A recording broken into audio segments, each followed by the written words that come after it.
আসসালামু আলাইকুম, স্বাগত জানাচ্ছি আন্তর্জাতিক সংবাদে। শুরুতে জানিয়ে দেব সংবাদ শিরোনাম, পরে বিস্তারিত। প্রথমে জানিয়ে দেব পুতিনকে নববর্ষের বার্তায় রাশিয়ার সঙ্গে যুদ্ধের জোট অটুট রাখার ঘোষণা কিমের। আরও জানিয়ে দেব ইসরায়েলকে নিশ্চিহ্ন করার বড় পরিকল্পনা ইরানের। এবার ইয়েমেন সৌদি সমর্থিত বাহিনীর মধ্যে নতুন দ্বন্দ্ব।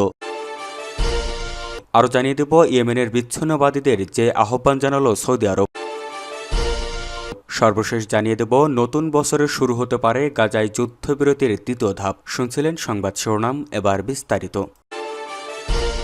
পুতিনকে নববর্ষের বার্তায় রাশিয়ার সঙ্গে যুদ্ধের জোট অটুট রাখার ঘোষণা কিমের। উত্তর কোরিয়ার নেতা কিম জং উন বলেছেন, ইউক্রেন যুদ্ধে একই পথে রক্ত, জীবন ও মৃত্যু ভাগাভাগি করার মাধ্যমে রাশিয়ার সঙ্গে তার দেশের সম্পর্ক আরও দৃঢ় হয়েছে। রাশিয়ার প্রেসিডেন্ট ভ্লাদিমির পুতিনকে নতুন বছরের শুভেচ্ছা জানাতে গিয়ে এই কথা বলেন কিম। উত্তর কোরিয়ার রাষ্ট্রীয় সংবাদ মাধ্যমের প্রতিবেদন অনুযায়ী কিমের এই শুভেচ্ছা বার্তা পাঠানোর আগে 18 ডিসেম্বর পুতিন উত্তর কোরিয়ার নেতা কিমকে নতুন বছরের শুভেচ্ছা জানিয়েছেন। ওই বার্তায় পুতিন রাশিয়ার কুরস্ক অঞ্চলে পিয়ংইয়ং এর সেনাদের সাহসী ভূমিকার প্রশংসা করে বলেছেন, এটি দুই দেশের অপরাজেয় বন্ধনকে স্পষ্টভাবে প্রমাণ করেছে। আজ শনিবার Korean central news agency KCN পুতিনকে পাঠানো কিমের বার্তা প্রকাশ করেছেন। কিম বলেছেন, 2025 সাল দুই দেশের দ্বিপক্ষীয় সম্পর্কের জন্য খুবই অর্থপূর্ণ একটি বছর ছিল। মস্কো ও পিয়ংইয়ং এর সম্পর্ককে তিনি শুধু বর্তমান সময়ে নয়, বরং আগামী প্রজন্ম ও প্রজান্তরের ধরে রাখার মতো মূল্যবান সম্পদ হিসেবে অভিহিত করেছেন। কিম আরও বলেন, দুই দেশের মানুষ এবং তাদের ঐক্যের সম্পর্ককে কেউ নষ্ট করতে পারবে না। দক্ষিণ কোরিয়া ও পশ্চিম গোয়েন্দা সংস্থাগুলো অনেকদিন ধরে বলছে, ইউক্রেনের বিরুদ্ধে যুদ্ধ করতে উত্তর কোরিয়া তাদের হাজার হাজার সৈন্য রাশিয়ায় পাঠিয়েছে। চলতি বছর এপ্রিলে উত্তর কোরিয়া আনুষ্ঠানিকভাবে রাশিয়ায় সৈন্য পাঠানোর বিষয়টি স্বীকার করেছে। তারা বলেছে, ইউক্রেনের বিরুদ্ধে রাশিয়ার সামরিক অভিযানকে সমর্থন জানাতে উত্তর কোরিয়া সৈন্য মোতায়েন করেছে এবং তাদের সেনারা সেখানে লড়াইয়ে নিহত হয়েছেন।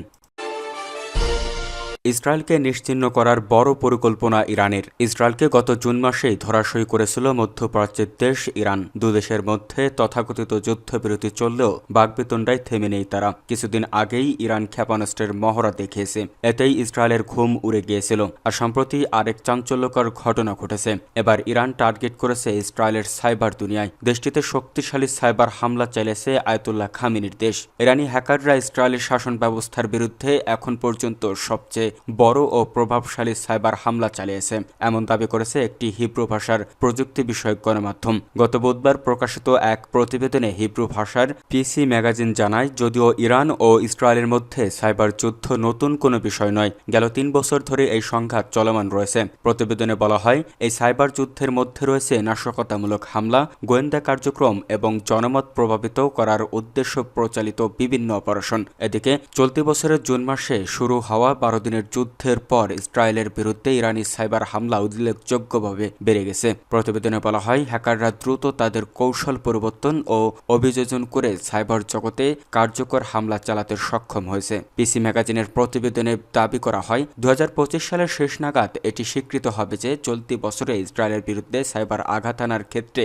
ইরানি শীর্ষ অবস্থান করছে। যদিও তেল আবিব নিজেকে প্রযুক্তিগতভাবে উদ্ভাবনী ও সাইবার নিরাপত্তায় নেতৃত্বদানকারী দেশ হিসাবে তুলে ধরে। প্রতিবেদনে আরও উল্লেখ করা হয়, জুন মাসে জয়নিস্ট শাসন ব্যবস্থার বিরুদ্ধে সাইবার হামলার সংখ্যা হঠাৎ করেই বেড়ে যায়। এতে সবচেয়ে বেশি ক্ষতিগ্রস্ত হয় ছোট ও মাঝারি আকারের বিভিন্ন প্রতিষ্ঠান। হ্যাকারদের লক্ষ্যবস্তুতে ছিল ল ফার্ম, নির্মাণ প্রতিষ্ঠান, মানব সম্পদ সেবাদাতা সংস্থা এবং লজিস্টিক্স সেবাদান প্রদানকারী কোম্পানিগুলো। একই সঙ্গে কাস্টমস ক্লিয়ারিং প্রতিষ্ঠান ও যোগাযোগ অবকাঠামো সংক্রান্ত কোম্পানিগুলোকেও দখলে নেওয়ার দাবি করা হয়। প্রতিবেদনের আরেক অংশে ইসরায়েলের বিরুদ্ধে সবচেয়ে বড় সাইবার আঘাত হানার জন্য দায়ী কয়েকটি হ্যাকিং গ্রুপের নাম উল্লেখ করা হয়েছে। বলা হয়েছে, বিপুল সংখ্যক হামলার মধ্যে কয়েকটি গ্রুপ বিশেষভাবে নজর কেড়েছে। এর মধ্যে রয়েছে মুডিওটার, চামিং কিটেন, ডার্কবিট, ফিনিক্স সাইবার স্ট্রম এবং সবচেয়ে উল্লেখযোগ্যভাবে জেলার নাম উঠে এসেছে। ইয়েমেনে সৌদি সমর্থিত বাহিনীর মধ্যে নতুন দ্বন্দ্ব। ইয়েমেনে সৌদি আরবের সমর্থনপুষ্ট দেরা আল ওয়াতান বা নেশনস শিল্ড বাহিনীর ভেতরে নতুন করে মতবিরোধ দেখা দিয়েছে। গত বৃহস্পতিবার 25 ডিসেম্বর হাদ্রামাউত সীমান্তের কাছে বাহিনী মোতায়েনের একটি প্রস্তাবকে কেন্দ্র করে এই দ্বন্দ্ব তৈরি হয়েছে। সংশ্লিষ্ট সূত্রে জানা যায়, বাহিনীর কয়েকজন দক্ষিণাঞ্চলীয় কমান্ডার এই নির্দেশ মানতে চাননি। তাদের আশঙ্কা, এতে দক্ষিণ ট্রানজিশনাল কাউন্সিল এসটিসি এর সঙ্গে সংঘর্ষ হতে পারে। তারা বলেন, এই বাহিনী মূলত হুতি গোষ্ঠীর বিরুদ্ধে লড়াইয়ের জন্য গঠিত, দেশের ভেতরের দ্বন্দ্বে জড়ানোর জন্য নয়। দেরা আল ওয়াতান বাহিনীতে 20টির বেশি ব্রিগেড রয়েছে এবং এটি আঞ্চলিক নিরাপত্তা জোরদারে কাজ করছে। অতীতে বাহিনীটি দক্ষিণাঞ্চলের বিভিন্ন পক্ষের সঙ্গে সমঝোতার ভিত্তিতে কার্যক্রম চালিয়েছে বলেও জানা গেছে। এ বিষয়ে সৌদি আরব দেরা আল ওয়াতান বাহিনীর নেতৃত্ব কিংবা এসটিসি কোনো পক্ষেই এখনও আনুষ্ঠানিকভাবে কিছুই জানায়নি। তবে সূত্রের মতে, পরিস্থিতি সামাল দিতে কয়েকজন কমান্ডারের বিরুদ্ধে শৃঙ্খলাজনিত ব্যবস্থা নেওয়া হতে পারে। এর আগে চলতি মাসের শুরুতে এসটিসি সমর্থিত বাহিনী হাদ্রামাউতের বড় একটি অংশের নিয়ন্ত্রণ নেয়।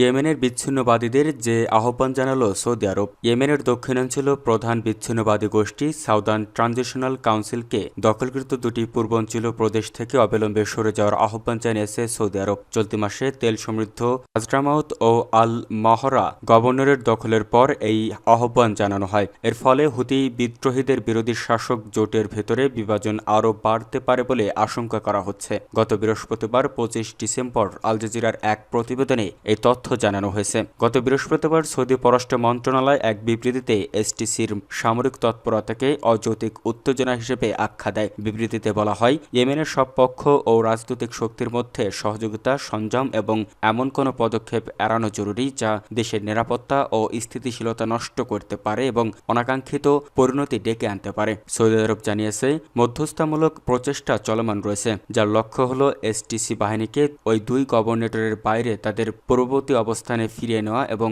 সেসব এলাকার সামরিক ক্যাম্প জাতীয় শিল্ড বাহিনীর কাছে হস্তান্তর করা। রিয়াদ আশা প্রকাশ করেছে, বিচ্ছিন্নবাদীরা দ্রুত ও সুশৃঙ্খলভাবে পিছু হাঁটবে, যাতে স্থিতিশীলতা পুনঃপ্রতিষ্ঠা করা যায়। চলতি ডিসেম্বরের শুরুতে সংযুক্ত আরব আমিরাত সমর্থিত এসটিসি খুব কম প্রতিরোধের মুখে হাজমারাউত ও আল মাহরায় গুরুত্বপূর্ণ তেল স্থাপন, সরকারি ভবন এবং সামরিক ক্রসিং দখল করে নেয়। একই সঙ্গে তারা ইয়েমেনের অস্থায়ী রাজধানী আদেনের প্রেসিডেন্সিয়াল প্রাসাদও নিয়ন্ত্রণে নেয়। 2015 সাল থেকে চলমান ইয়েমেনের গৃহযুদ্ধে সৌদি আরব ও ইউএই উভয়ই ইরান সমর্থিত হুতি বিদ্রোহীদের বিরুদ্ধে আন্তর্জাতিকভাবে স্বীকৃত ইয়েমেন সরকারকে সমর্থন দিয়ে আসছে। এসটিসি সৌদি সমর্থিত প্রেসিডেন্সিয়াল লিডারশিপ কাউন্সিলের অংশ হলেও সাম্প্রতিক সময়ে তারা সরকারের নিয়ন্ত্রণের বাইরে গিয়ে নিজস্ব কর্মসূচি বাস্তবায়ন করছে।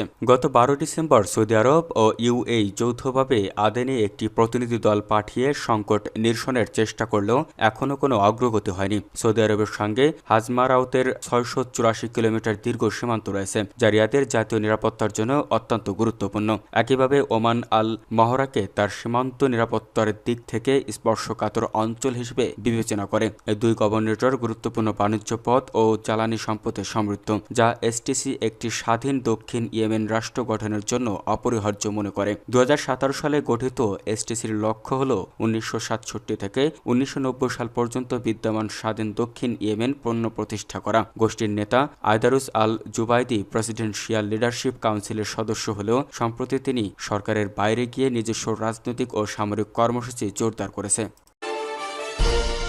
নতুন বছরে শুরু হতে পারে গাজায় যুদ্ধবিরতির দ্বিতীয় ধাপ। নতুন বছরের শুরুতেই অর্থাৎ জানুয়ারি মাসেই ফিলিস্তিনের অবরুদ্ধ গাজায় যুদ্ধবিরতির দ্বিতীয় ধাপ শুরু হতে পারে। ইসরায়েলি সংবাদ মাধ্যম চ্যানেল 13 এর বরাতে এক প্রতিবেদনে এই তথ্য জানিয়েছে টিআরটি অল্ট। প্রতিবেদনে বলা হয়, ওয়াশিংটন, ইসরায়েল ও আঞ্চলিক মধ্যস্থতাকারীদের জানিয়েছে নতুন বছরের শুরুতেই গাজা যুদ্ধবিরতির দ্বিতীয় ধাপ শুরু হওয়ার কথা আছে। চ্যানেল 13 গত বুধবার এক জ্যেষ্ঠ ইসরায়েলি কর্মকর্তার উদ্ধৃতি দিয়ে জানায়, যুক্তরাষ্ট্রের বিশেষ দূত স্টিভ উইটকফ ইসরায়েল ও মধ্যস্থতাকারীদের জানিয়েছে যে গাজা চুক্তির দ্বিতীয় ধাপ জানুয়ারির শুরুতেই কার্যকর হবে। সংবাদ মাধ্যমটি আরও জানায়, গাজার নিরস্ত্রীকরণ ছাড়াই যদি প্রেসিডেন্ট ডোনাল্ড ট্রাম্প দ্বিতীয় ধাপে এগিয়ে যান, সে বিষয় নিয়ে বেশ উদ্বিগ্ন ইসরায়েলি কর্মকর্তারা। মিডল ইস্ট মনিটরের তথ্য মতে মিশর, কাতার ও তুরস্কের মধ্যস্থায় এবং ট্রাম্পের পৃষ্ঠপোষকতায় গত 9 অক্টোবর ইসরায়েল ও ফিলিস্তিনি প্রতিরোধ সংগঠন হামাস 2 ধাপের যুদ্ধবিরতিতে সম্মত হয়। তবে গাজার স্বাস্থ্য মন্ত্রণালয় জানিয়েছে, ইসরায়েলের যুদ্ধবিরতি লঙ্ঘন ও দ্বিতীয় ধাপে যেতে বিলম্বের কারণ 4 শতাধিক ফিলিস্তিনি